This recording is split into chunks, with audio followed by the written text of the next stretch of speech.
Hey guys, welcome back to the channel. Today we got another project to do. Unfortunately, it's not a fun project, it's a maintenance project on the old daily driver. Gonna be working on the 2008 Yukon. It's got 213,000 miles on it, and a few weeks back I got a check engine light on and my oil pressure gauge is at 0. I'm pretty sure I know what the problem is, but just in case, we're gonna hook up the diagnostic computer and see what kind of codes we get. Just make sure we're not getting other codes, but I'm hoping it's just a sending unit, the oil pressure sending unit. So we'll get that swapped out. And then, as always, if you like the content, please like it and subscribe. And we'll get back to you when we get inside the car. There it is, guys, the dreaded check engine light and 0 oil pressure. Since the car's still running and I've been driving it for about 3 weeks, I'm pretty sure I have oil pressure. So I'm hoping it's nothing major. But let's go ahead and hook the computer up, make sure we don't have anything else going on as well. All right, we're all hooked up here. Let's connect now.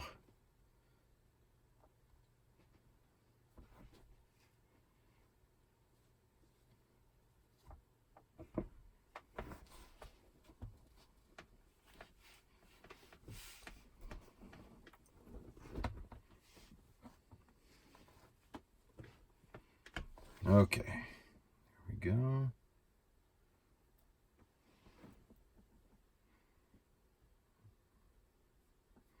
Go to diagnostics, trouble codes. Got a couple of trouble codes. Let's see, the first one here, P0523, engine oil pressure sensor switch, high voltage. We've got a pending code for 21, which is engine oil pressure sensor switch range performance. So yep, that's all we got here. So that tells me it's got to be that oil pressure sensor sending unit. So let's go ahead and replace that and see if our codes go away. All right, let's get started.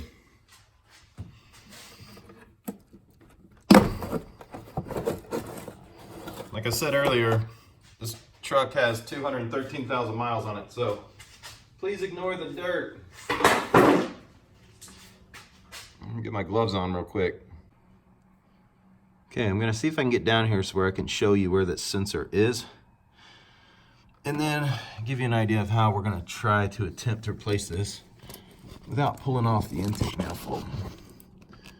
Okay, right behind that sound cover down there towards the bottom, you can see, let me try to zoom in, you can see right there is the actual sensor itself. Now you got to go on behind this to disconnect the electrical connector and then put your 1 1/16 inch socket, long socket, deep socket on top of there to take it off. The problem is you got all that stuff in the way and there's very little room to get there. So I'm gonna try to do it without disconnecting anything else. I'm gonna leave the fuel line on, gonna leave the vacuum hose going into the brake booster on, and I'm gonna leave the PCV system connected and see if we can get in there. So let's give it a shot.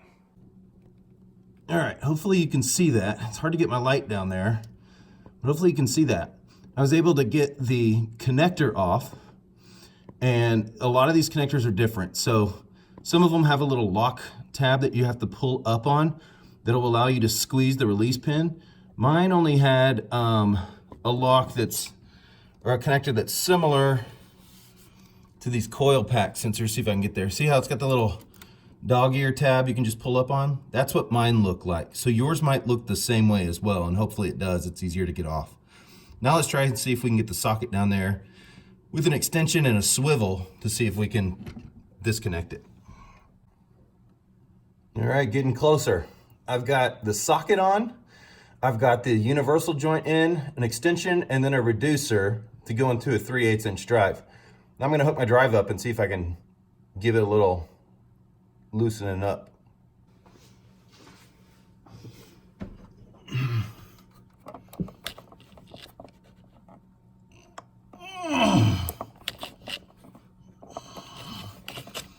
Once I get it a little loose, I should be able to do it by hand.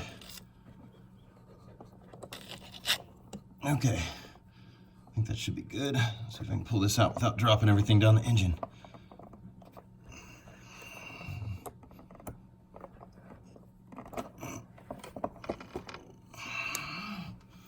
Socket still down there.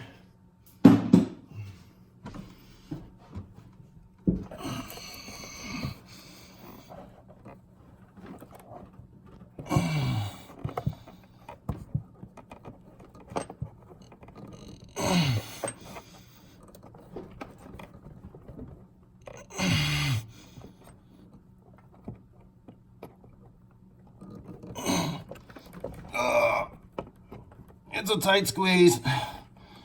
There goes my hand. There's the socket.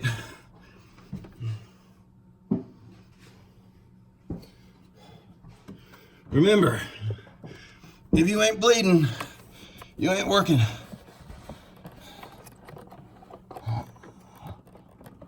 Okay, come on now. Come on out by hand. Hopefully I don't drop it. Oh, it's still hot. I just got done running the engine. There's the old one. Let's go compare it to the new one, make sure it fits. There they are, guys, side by side, old and new. I've compared them up and down. They do fit. So we're gonna pull this cap out of the new one, thread it back in, and then see if we can tighten it down snug. I'm not gonna be able to fit a torque wrench down there, and even if I could, using a swivel will throw my torque settings off, so can't do that. So I'm just gonna tighten it down snug. I think the specs call for about 20, don't quote me on this, either 25 to 27, something like that. I think it's 25. So if you are pulling the manifold off and you do want to torque it right, 25 should be good, but I'm just gonna do it by feel. All right, going back in with the new one.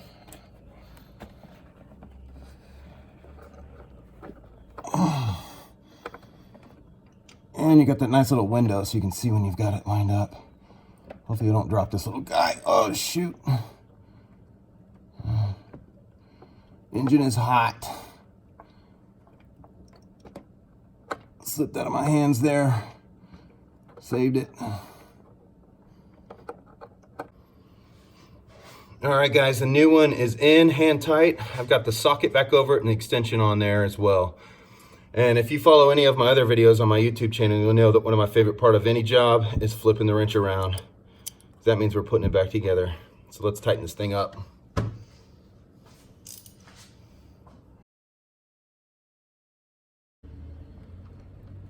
All right, that feels pretty tight. I'm happy with it.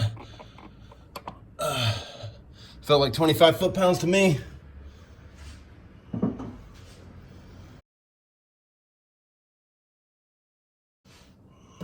Now let's see if we can get that sensor connected. All right, there it is. Now all we have left to do is start the car. Okay, we're hooked up to the computer. Let's try to clear our codes.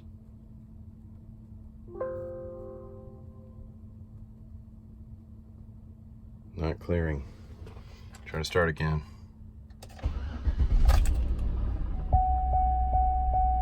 We have oil pressure. That's a good sign. No check engine light. Let's try to clear the codes again and see if we can get those to go away real quick.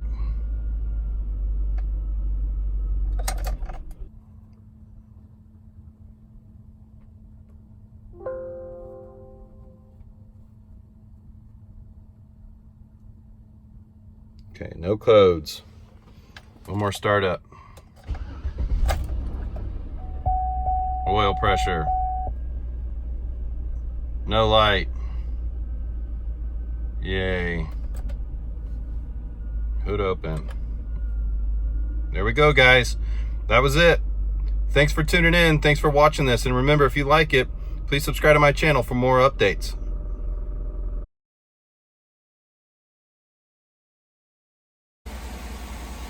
One more thing. As I was working on the car, I got this nice little package in the mail. This is for my next project for the Camaro.